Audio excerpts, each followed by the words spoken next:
మెతుకుపై నీ పేరున్న వెతుకులాట నీ బతుకు చివరకు చేరుతుంది ఏ చితికు. నువ్వు పండించే ధాన్యమే దేవుని గుళ్ళో ప్రసాదం, ఆ దేవుడికెందుకు తెలియదు మరి నీ ఇంట్లో నీ విషాదం. కళ్ళకత్తుకొని తింటారు నీ కన్నీళ్ళెవరు పాపరు.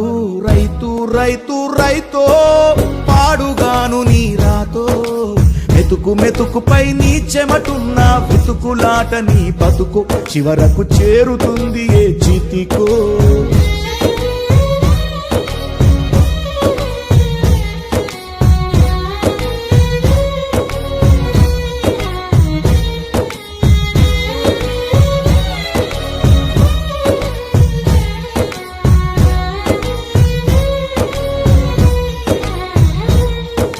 లక్షలు పెట్టి బంగారం కొని బలాదూరు